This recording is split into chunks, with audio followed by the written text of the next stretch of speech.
Hi friends, இந்த ஸ்லைடில் பார்த்துருப்பீங்க. உன் தோல்விக்கு நீதான் காரணம். நீ ஜெயிச்சா அது நீதான், நீ தோத்தாலும் நீதான். நம்ம தோல்விக்கு வேற யாருமே காரணம் காட்ட முடியாது, நம்ம தோல்வியை வேற யாருமே நிர்ணயிக்க முடியாது.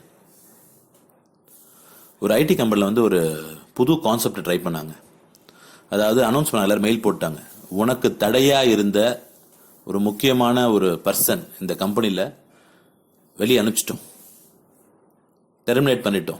இனிமேட்டு அவர் இந்த கம்பெனியில் இருக்க மாட்டார். நீங்கள் நல்லபடியாக ஒர்க் பண்ணலாம், நீங்கள் வாங்க அப்படின்னு சொல்லி கூப்பிடுறாங்க. மெயில் அனுப்பிச்சிருக்காங்க. எல்லாருக்கும் அவன் நினச்சி வரான், நம்ம கிட்ட இருக்க அந்த மேனேஜர் தான் அமிச்சிட்டான், நல்லதாக போச்சுன்னு நினச்சான். ஒருத்தர் நினச்சான் கூட ஒர்க் பண்ண கொலிக்கு எல்லாத்தையும் நல்லா பர்ஃபார்ம் பண்ணுறான், அவனை அனுப்பிச்சிட்டு இருப்பான்னு நினச்சிட்டு இருக்கான். இன்னொருத்தர் நினச்சிருக்கான்ப்பா நம்ம பாஸே போயிட்டார் பிள்ளைகிறா அப்படின்னு நினச்சிட்டு இருக்கான். எல்லாரும் பார்க்குறாங்க.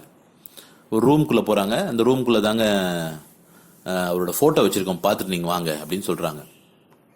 ஒருத்தரும் பார்த்துட்டு ரொம்ப வருத்தத்தோட கண் கலங்கி வெளியே வரான். என்னது, அவங்க பாஸோ இல்லை ஃப்ரெண்ட்ஸோ ஃபோட்டோ வச்சுருந்து அவங்க வேலையை விட்டு போயிட்டாங்களேன்றதுக்காக சொல்கிறதுக்கா? இல்லை, அங்கே என்ன இருந்ததுன்னா பெரிய கண்ணாடி இருந்திருக்கு. அப்போ எல்லாரும் போய் பார்த்தது அவனோட படத்தை தான் பார்த்துருக்காங்க. அப்போது நம்மளோட வெற்றிக்கு தடையாக இருப்பது நாம் மட்டும்தாங்க.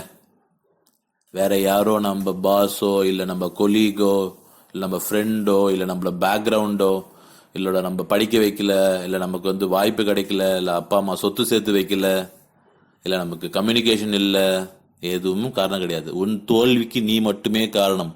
உன் வெற்றிக்கு நீ மட்டுமே தடையாய் இருப்பாய், வேற யாரும் தடை செய்ய முடியாது. இதுதான் நிதர்சனமான உண்மை.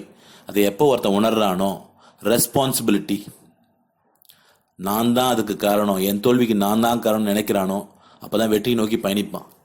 எப்போ ஒருத்தன் தோல்வியை இன்னொருத்தன் மேலே போடுறானோ, அவனுக்கு வெற்றி என்பது வருவது கடினம். பிடிச்சிருந்தா சப்ஸ்கிரைப் பண்ணுங்கள். நன்றி.